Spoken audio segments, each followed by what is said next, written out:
Hello guys, so aalis na tayo and pupunta na tayo ng Mahok Dam, and of course bibili tayo ng Sayongsong doon sa unahan. So grabe, napakaganda talaga ng dagat dito sa Surigao. Alam nyo, kahit hindi ka na maligo ng tubig tabang, okay lang kasi hindi masyadong maalat yung tubig doon, and yeah, napakaganda and ang lamig pa ng tubig. So guys, if hindi nyo pa nasubukan dito sa Surigao del Norte, subukan nyo dito and kayo na yung humusga kung maganda ba talaga o hindi. Pagpasensyahan nyo na yung Tagalog ko, hindi talaga ako masyadong marunong magtagalog, pero nakakaintindi naman tayo. Syempre Pilipino tayo di ba? So bibili tayo ng Sayongsong. Ito kasi yung famous dito na pagkain, and yan, nakalimutan ko na din yung lasa nun. Natanggal yung cable tie ko. Sana may cable tie pa ako dun sa likod. Salamat Karajaw. So meaning salamat kaayo sa Cebu. Sa Tagalog, maraming salamat. Hahawakan muna kita hanggang sa nagbebenta ng Sayongsong. Madaming tao dito guys. Mas maganda dun sa pinuntahan ko kasi hindi masyadong matao. Kung dun sa pinuntahan ko is malalaki yung mga bato, dito medyo siya, parang mix. May sand and tsaka may mga pebbles din, and napakaganda. Ito yun, Sayongsong. Alright, dito na tayo.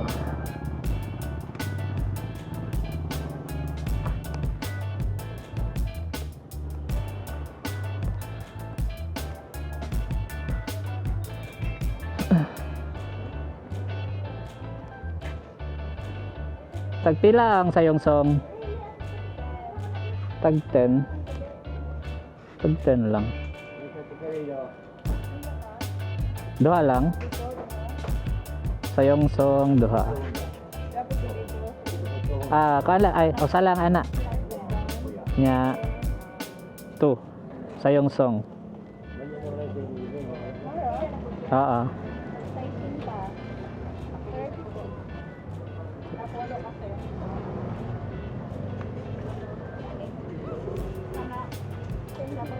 Salamat. So quick fix muna tayo guys, kasi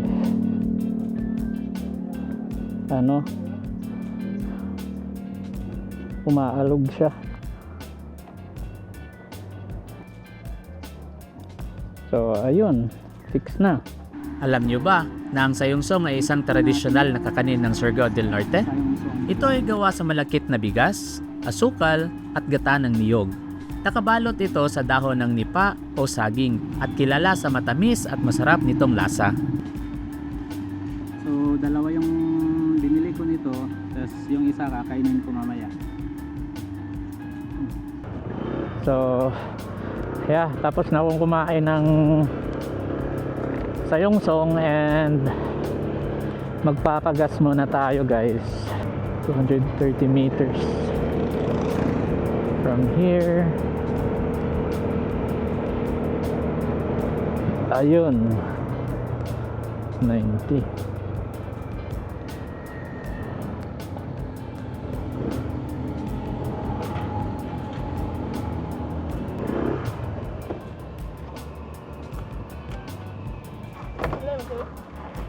Full tank. So yung gas nila dito is 91.9. I think ito yun, yung green. Tapos yung premium is 92.3.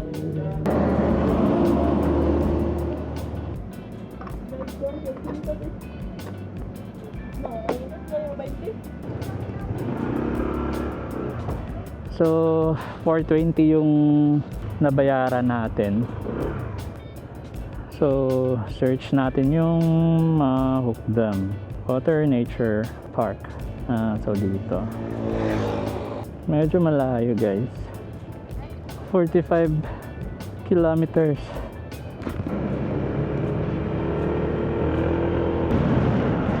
Oh, Doggy! Wag ka dyan!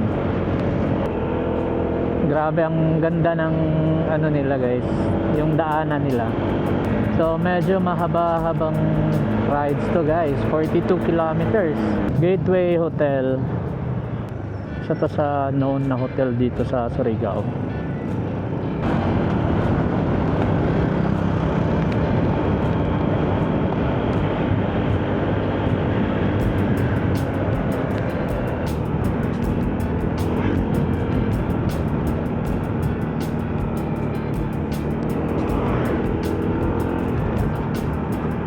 So kalma lang kasi delikado. Grabe ang init guys. Sana nag-jacket na lang talaga ako. Ang importante nag-enjoy tayo, di ba? Wag mo na isipin yung mainit. Okay lang kahit mainit. Ang importante nag-enjoy tayo. Ang kagandahan sa pagmomotor guys is nawawalan niya yung stress mo, na kahit gaano mo naka-stress, pag naglo-long ride ka mawawala yan. Pag naglo-long ride ako, feeling ko ang saya ko. Kada mag-rides ako guys, gumagamit talaga ako ng Google Map, lalo na pag hindi ko kabisado yung lugar. Hindi dahil hindi ko alam yung papunta doon, kundi para alam ko kung kailan liliko, di ba? Kasi pag hindi ka gagamit, so hindi mo alam kung may paliko ba dyan or mga sharp curve, ganon.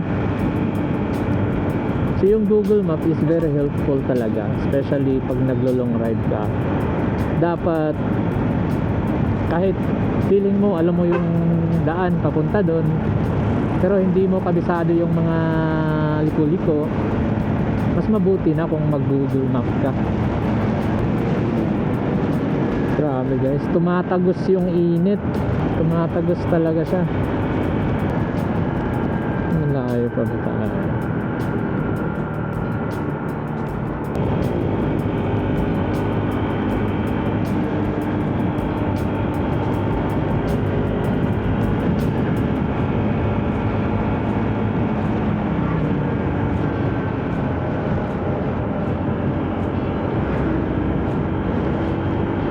Wait, saan ba to? Right turn, okay.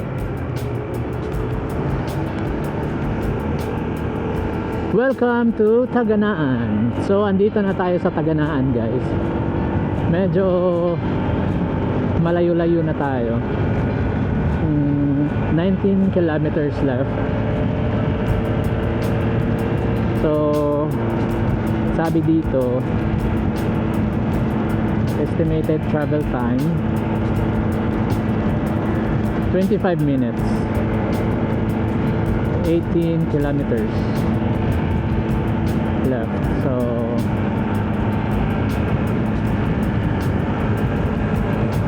takbong pogi lang, wag naman yung yung sobrang lakas. Tamang tiga lang, mga 60, 70, ganon. Yun lang, okay na ako.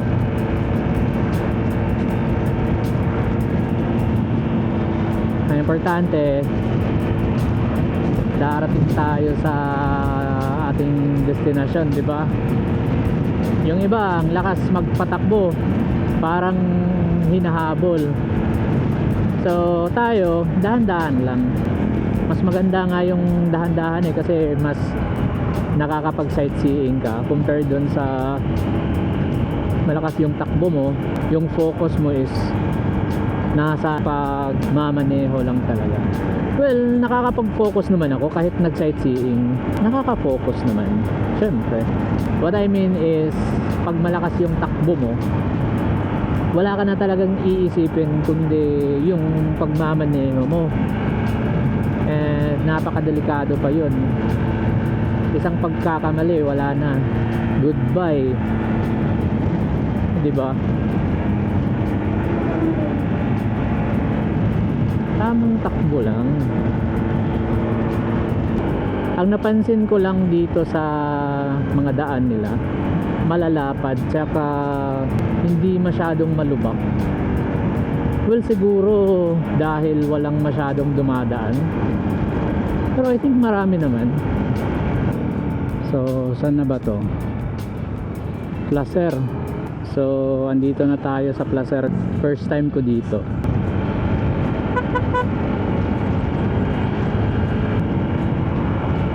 Safe trip. God is with us. Amen. God is with us. Jesus, the Alpha and the Omega. Revelation 1:8. So, andito tayo sa Placer ngayon. Ang lalaki nyo. Hanap lang tayo ng tempo, guys. Kasi delikado mag-overtake pag ganito, nagsunod-sunod yung mga malalaking sasakyan. 17 minutes left, 11 kilometers. Okay. Medyo pagod na tayo, guys, kasi galing tayo sa Mabwa. Nakakapagod din maligo, di ba? Pero okay lang, ginusto natin eh. Nag-enjoy naman ako.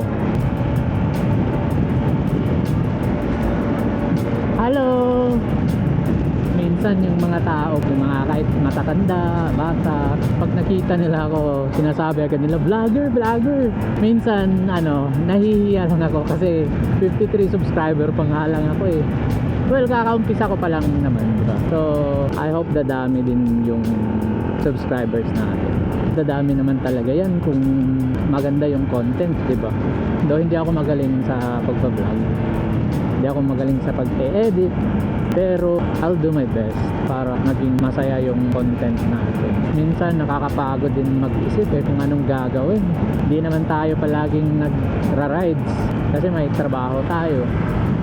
Kung wala lang sana akong trabaho, siguro palagi tayong nagka-travel. And yeah, maybe if dadami yung subscribers natin and magkakapera tayo dito, eh syempre yung kita natin dito, yun yung ibang gagastos natin sa mga sa mga travel natin. Pero sa ngayon hindi pa pwede kasi alangan titigil ako sa pagtatrabaho ko tas wala pa akong income dito, so patay tayo dyan, 'di ba? I hope dadami tayo tas titigil tayo sa pagtatrabaho, lipat tayo dito sa pagbablog. Yeah, pero hindi din madali yung pagiging vlogger. Sa ngayon pa nga, umpisa pa lang, first vlog ko pa lang, wala na. Nasasabi ko talaga, hindi pala madali yung pagiging vlogger. Una, ang hirap kaya magsalita ng mag-isa. Pangalawa, ikaw pa yung kukuha ng sarili mong video, ikaw pa mag-e-edit, ikaw pa magda-drive ng motor mo, di ba? So, hindi talaga madali. Anong lugar na ba to? Butuan, mainit. Wait. So, lumagpas tayo. Balik. Balik tayo, guys.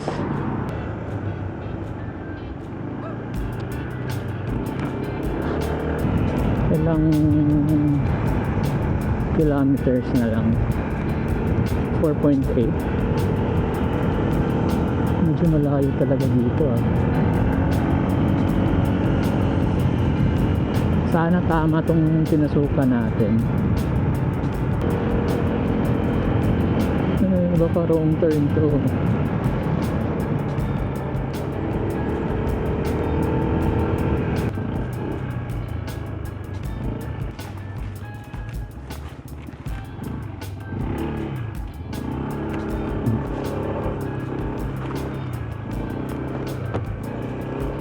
Maayong hapon. Asa ni paingon sa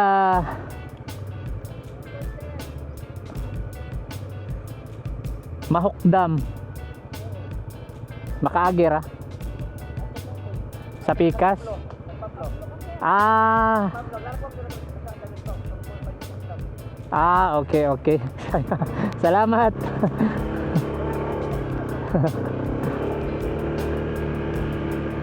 May So, advice lang ako ayun. sa inyo guys, kung sino man yung pupunta dito U-turn tayo, from guys. Surigao to Stop Mahok Manok, Dam, huwag nyo agad Pupuldan. i-search yung Mahok Dam sa Google layo pa Map. naman. Songkoy yung unahin yung i-search, tapos pagdating nyo ng Songkoy, Mali i-search nyo yung agad yung dinaanan Mahok ko. Dam. Kasi pag Paano Mahok ba Dam naman kasi yung itong si inuna Google nyo, Map? dadalhin niya kayo Dito kung ako saan pinadaan. ako nag-U-turn. Grabe, So, ang dead layo, end guys. yun. And medyo malayo din. Kilometers So, Songkoy yung unahin yung i-search. Tapos Ay, nako. Mahok Dam.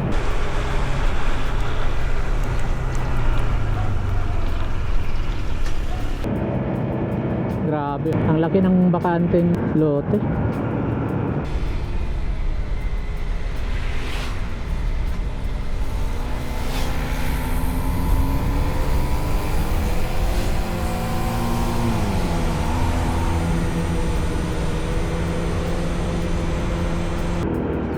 So, okay. Dito na tayo. So, Songkoy Cold Spring. Ang Songkoy Cold Spring sa tubod Surigao del Norte ay kilala sa malamig at malinaw na natural spring water. Wow. May mga isda pa oh. Dito sa kabila yung mga isda. Tas dun sa kabila naman mga tao. Songkoy Cold Spring.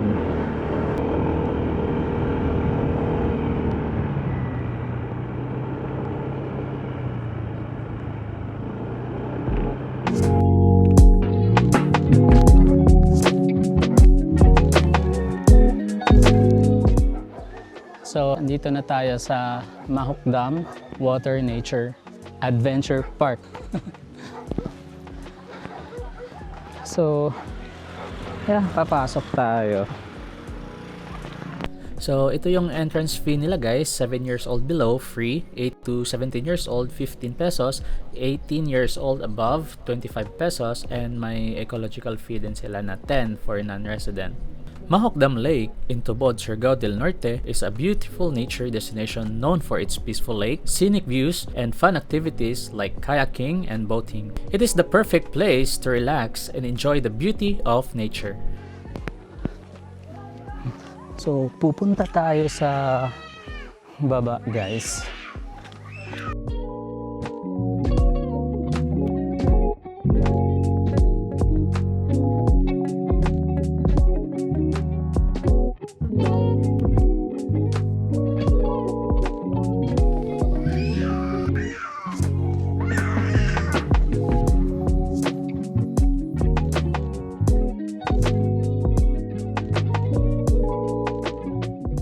Try natin magkayak dito, guys. Napakaganda oh. So, hinahanda pa ni Kuya yung ano natin. Dili na lang siguro. Wala rin na buaya diha. Opisina ra. Tinanong ko si kuya kung may buhaya ba dyan. Tapos sabi niya, nasa office lang daw. So sa mga magtatanong kung magkano ba yung rent ko dito sa kayak, actually 100 lang siya. So hindi siya ganun kamahal. 100 per hour. Kalimot kong bilin sa kong yawi da. Wala mang hilabot diri no? Ha? Diri?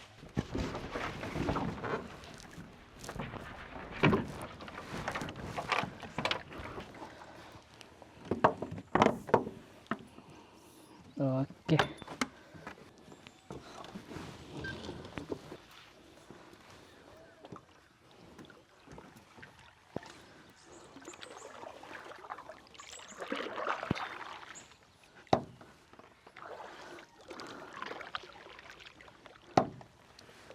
Alam nyo guys, medyo natakot talaga ako dito kasi ako lang yung mag-isa dito.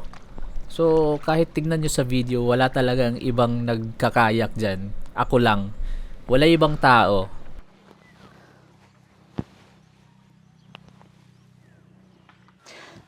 Wala ka talagang ibang maririnig guys, kundi yung ibon.